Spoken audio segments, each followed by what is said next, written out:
Why do Scandinavians like metal so much? Or is that like a bad stereotype?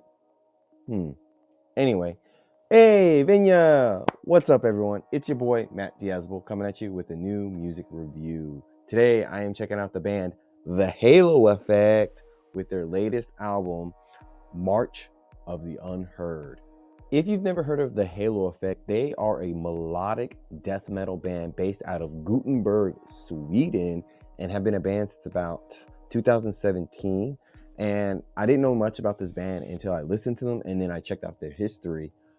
They're kind of like a super group of bands because I think a couple of the members, I know two for sure, are from some of the biggest Swedish metal bands, and that is In Flames and Dark Tranquillity. I think it's the guitarist and the vocalist in this band are in those bands, and they were known for pioneering a very particular sound of music, specifically melodic death metal from the Sweden area, and just now discovering it was called like the Gothenburg sound. And like they've been making music since about the 80s and 90s, but they are some of the prominent people to put out that Gothenburg melodic death metal sound, which, you know, after reading up on it, it's pretty cool and everything. And with this band, a lot of the members from that scene all came together and like, yo, let's take it back. Let's go back to our roots with our melodic death metal style and try and, you know, collab with each other and make something that is new. Well, I say new, if not just going back to their roots. So with this album, if you're unfamiliar with melodic death metal, I don't think it's going to really do much of a good job to convince you or get you into the genre. But if you're already into the genre of melodic death metal and melodic metal, you're going to be a fan of this album for sure. You're going to be very satisfied. Blending heavy metal, metalcore, and death metal and melodic elements to create a very, I would say, familiar and somewhat, you know, innovative album at times with this newest album. While not every track on this album hits the mark, there's still a lot to be appreciated on here. The guitars are definitely the driving force of this band and this album because they have some really intricate style riffs, some really nice dueling, harmonizing riffs, and the solos here are quite solid and just, you know, really put a shine on the whole band.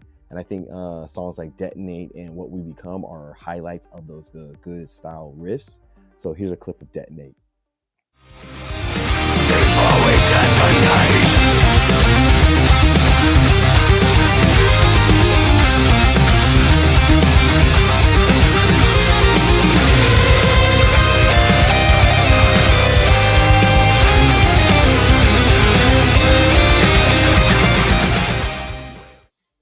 Great and solid solo. However, there are some moments on this album, like on the song A Death That Becomes Us, that the guitars fall into like a very repetitive pattern, and it just kind of goes and goes, and it's not as interesting as some other parts of the album. The drums are doing a really good job of being steady and maintaining the band's flow and overall rhythm on most of the songs here, and they do a really good job of placing or putting in really good drum fills at the right moment. And I think a very good example of just overall well-paced drumming they have here is on the song Cruel Perception. He's playing really tight, really smooth, and it's just really giving the song a good life to it. It's breathing a lot of energy to it. So here's a clip of it. Beyond the given path, there are dark encounters within the mind itself. A will to see, a will to be, well, a will to call the heavens. Not a Nazareth, not my side. It's just that good constant pace. Like, it's not too fast, not too slow. It's just right. Vocally, the unclean vocals are very consistent on this album. They're not groundbreaking, but, you know, they're fitting with the overall tone of the album while not adding much variety. Like, not doing anything too horrible, not doing anything bad. They're just they're coasting in the middle. I was really surprised that, you know, they kind of switched things up a little bit on the track Between Directions by adding a more like symphonic gothic feel to it and some violins and some clean vocals that really, you know, offer a nice change of pace to the overall style of singing and feel of the band's sound. So here's a clip of Between Directions. Always altered by emotion. We're going nowhere. No time.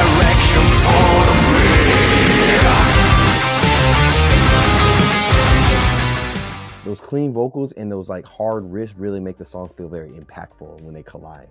Bass plays a more subtle role in this band, adding a lot of depth to the songs like on Conspire to Deceive without demanding too much attention from the listener or from the band. Like, they're just laying in the cut.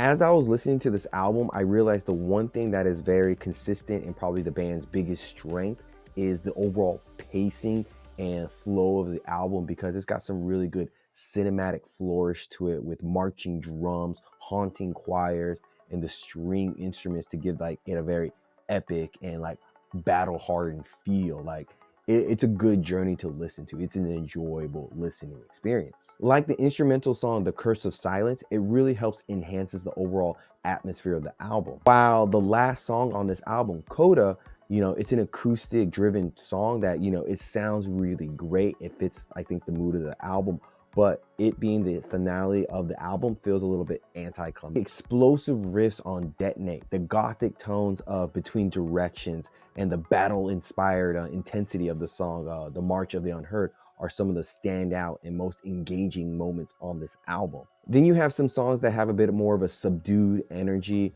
like with Forever Ashtray and Cruel Perception. As much as like a cool melodic metal song they seem to kind of take away from the overall feel of the album and just kind of dull things a bit. So overall, with this album, I think it doesn't really reinvent the genre, but it just offers some really standout moments and some polished musicianship that's gonna really cater to the core audience of this genre. And so I can see how this band wanted to go back to their roots, which I think they did. And, you know, it appeases those core audience fans, but I don't think it's gonna bring anyone into the genre because it is a little bit kind of on the just so-so side. And with that being said, I would give this album, The March of the Unknown by The Halo Effect, okay and decent 7 out of 10. Links down below. Like, subscribe, and comment. And until next time, guys, see you in the pig.